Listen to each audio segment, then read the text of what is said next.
No existe una receta para atrapar a las audiencias porque cada quien tiene un interés diverso.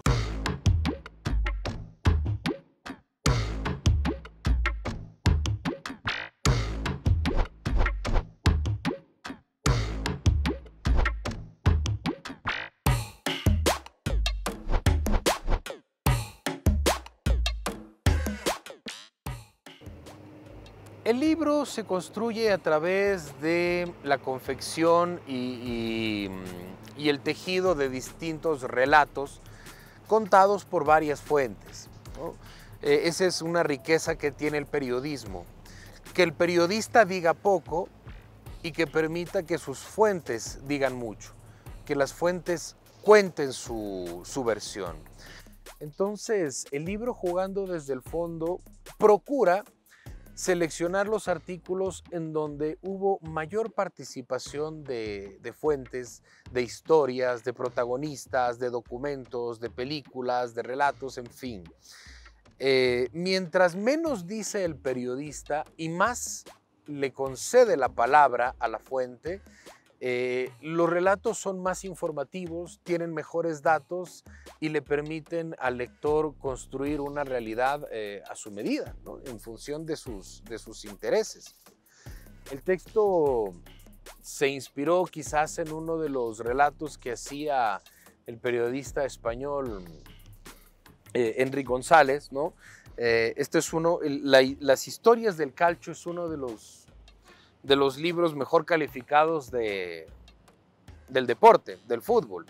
Se encargaba de realizar una serie de crónicas semanales acerca de la liga italiana, ¿no?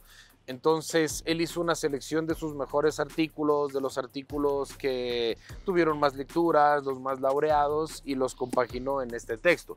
Algo parecido a lo que hicieron Alejandro Wall y Ezequiel Fernández Mores, quien a propósito nos honró con el prólogo de Jugando desde el Fondo en el juego Luego Existo. También una selección de distintos artículos, de los más llamativos, de los que más le gustaban al autor o a los lectores, y los compaginaron. Entonces ese también fue el ejercicio de haberlo hecho y de haber editado Jugando desde el Fondo de esta manera.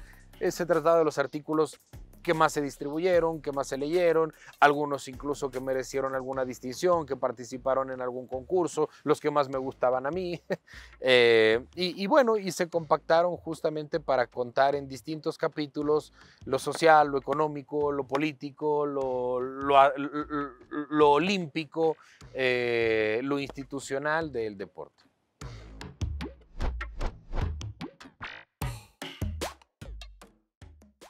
No existe una receta para atrapar a las audiencias porque cada quien tiene un interés diverso.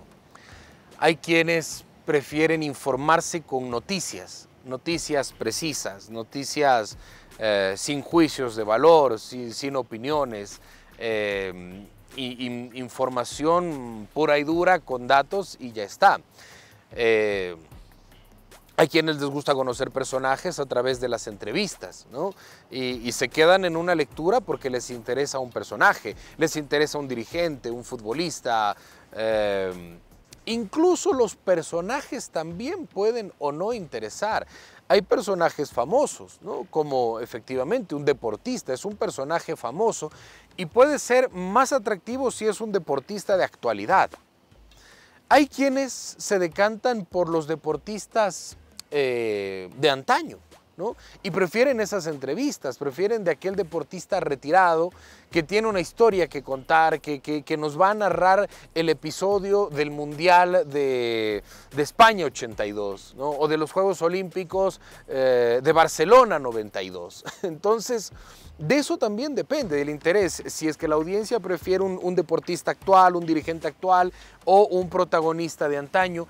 Incluso hay quienes prefieren esas historias de héroes anónimos o de gente que no es pública. Entonces el manual para convencer al lector no existe porque cada lector tiene su distinto interés. Lo que sí es cierto es que si hay un género que le da rienda suelta a la creatividad, le da rienda suelta a la originalidad, a la pluma artística, si se quiere, del escritor, esa es la crónica, ¿no? En donde convergen distintos géneros periodísticos y que conlleva, por supuesto, una mayor articulación de datos, de informaciones, de opiniones, de valoraciones, una buena crónica, ¿no?